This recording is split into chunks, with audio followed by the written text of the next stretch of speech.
আমির জামাত আজকে যেটা বলেছেন আমরা ওয়েলকাম করেছি।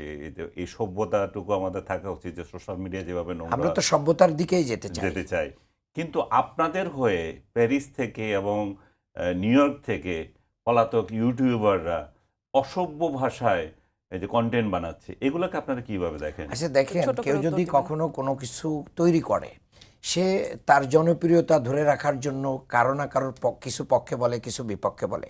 এটাকে জামাতের হিসেবে কাউন্ট করার কোনো সুযোগ নেই। ওদেরকে আপনারা অন করেন কিনা? না, আমরা তাদের সব বক্তব্যকে আমাদের বক্তব্য মনে করি না। তারা জামাতের পোস্ট, পদবি কিংবা জামাত কর্তৃক নিযুক্ত এরকম কোনো কিছু না। তারা আমাকে গালি দিলে সেটা আপনারা গ্রহণ করেন না, আপনাকে গালি দিলে কেন?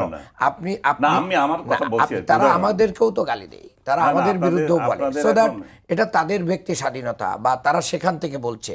আমি মনে করি কেউ কারো বিরুদ্ধে, আমি আমাকে শেষ করতে দেন। সেটা হচ্ছে যে তারা জামাতের কেউ না, সেটা প্যারিস থেকে বলুক, লন্ডন থেকে বলুক, আর অস্ট্রেলিয়া থেকে বলুক, এটা যেখান থেকেই বলুক না কেন, নিউ ইয়র্ক থেকে বলুক। হ্যাঁ, তারা নির্যাতিত, নিষ্পেষিত ছিল, তারা নির্যাতনের মুখে দেশ থেকে পালাতে বাধ্য হয়েছে, থাকতে পারে নাই, তাদের জীবন হুমকির মুখে ছিল। তারা বর্তমান বাংলাদেশকে তারা নিজেদের মতো করে বলছে, এটা জামাতের কোনো বক্তব্য না। এটাকে জামাতের বক্তব্য হিসেবে কেন আসে না তারা? সেটা তাদের ব্যক্তিগত সিদ্ধান্ত, এটা আপনি তাকে জিজ্ঞেস করতে পারেন। আমি তো তার অ্যানসার তো আমি দিতে পারি না। একদম ক্লিয়ার হতে চাই যে তারা তাদেরকে আপনারা আপল করেন কিনা।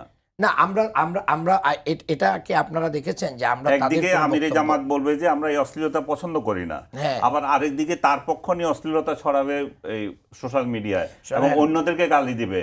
জামাতকে, বিএনপিকে গালি দিচ্ছে, আওয়ামী লীগকে গালি দিচ্ছে, অন্য দলকে গালি দিচ্ছে। সংস্কৃতি যে সহজেই বন্ধ হবে তা না, কারণ যে পরিমাণ গালিগালাজ হয়েছে, মিডিয়া দখল করে যে পরিমাণ মানে ভোটারবিহীন নির্বাচন হয়েছে। ভাই একটু আগে বলছিলেন যে ফাঁকা মাঠে গোল, ফাঁকা মাঠে গোল তো তিনবার ফাঁকা মাঠে গোল দিয়েছে আওয়ামী লীগ, ঠিক আছে?